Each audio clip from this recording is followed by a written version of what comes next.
কৰ্তব্যৰ বাবে তেখেতে আজি আহি নিজৰ শিক্ষানুষ্ঠানত কৰ্তব্য কৰা দেখিবলৈ পোৱা গৈছে। মন্তব্য ল'ব বিচাৰিম।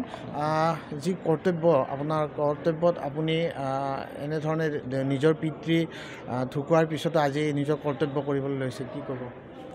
এইটো চৰকাৰী কৰ্তব্য, চৰকাৰী কৰ্মচাৰী চৰকাৰী কৰ্তব্যটো কৰিবই লাগিব।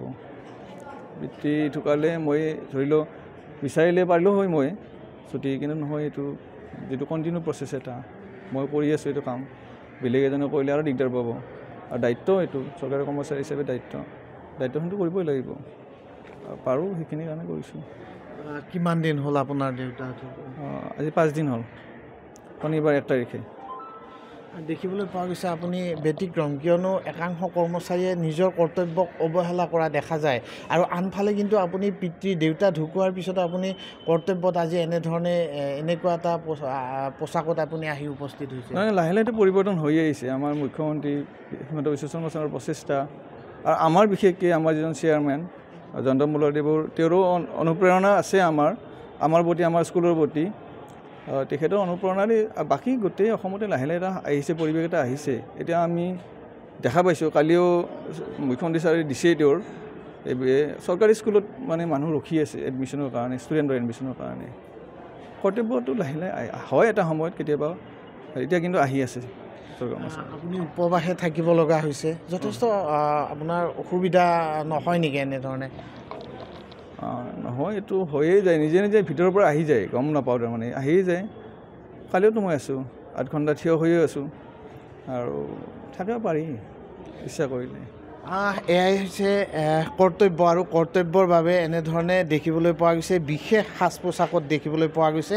নিজৰ পিতৃ ঢুকোৱাৰ পিছতো আজি কৰ্তব্যত এনেধৰণে নিয়োজিত হোৱা দেখিবলৈ পোৱা গৈছে এগৰাকী শিক্ষক। এই মুহূৰ্তত যি চৰকাৰী গৰ্দন উচ্চতৰ মাধ্যমিক বিদ্যালয়ৰ অধ্যক্ষ মহাশয় আছে, মন্তব্য ল'ব বিচাৰিম। কি ক'ব ছাৰ?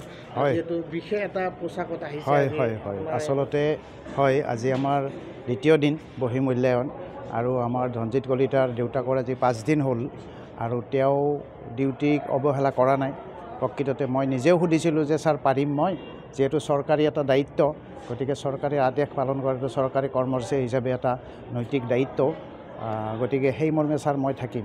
কিন্তু তেখেতে বহুত কষ্টৰ মাজত কৰি আছে অৱশ্যে, কাৰণ আমি জানো চবেই যে তেওঁ বহিব নোৱাৰে, তেওঁ থিয় হৈয়ে চলি আছে।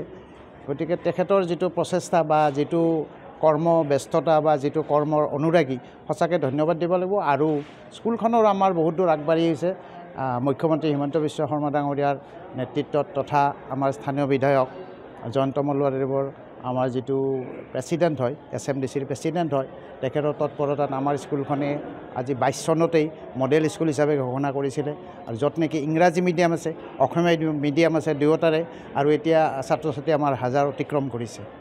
গতিকে এইটো আমাৰ কাৰণে নিশ্চয় ভাল, চৰকাৰী স্কুলৰ কাৰণে এটা ডাঙৰ এটা মানে ইতিবাচক এটা সঁহাৰি পাইছোঁ, আৰু নিশ্চয় আনবিলাক স্কুলো এনেকুৱাকৈ ডাঙৰ এটা ইতিবাচক সঁহাৰি পাব। ধন্যবাদ জনাইছোঁ।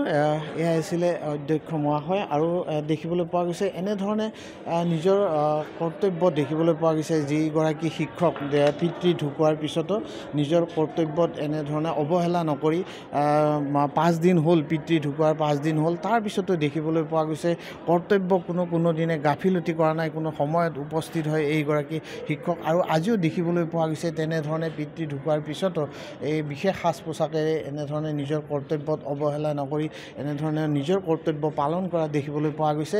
যি সময়ত একাংশ চৰকাৰী কৰ্মচাৰীয়ে মুখ্যমন্ত্ৰীৰ নিৰ্দেশক বৃদ্ধাংগস্ত দেখুৱাই সময়ত কাৰ্যালয়ত উপস্থিত নহয়, কিন্তু তেনে সময়তে দেখিবলৈ পোৱা গৈছে এগৰাকী বিশেষ শিক্ষকে এনেধৰণে কৰ্তব্যত নিয়োজিত হৈ পৰিছে, আৰু দেখুৱাইছে কৰ্তব্যৰ প্ৰতি যি তেওঁৰ যি কৰ্তব্যৰ ক্ষেত্ৰত কেনেধৰণে নিয়োজিত হয় তাকে প্ৰমাণ কৰিছে এগৰাকী শিক্ষকে।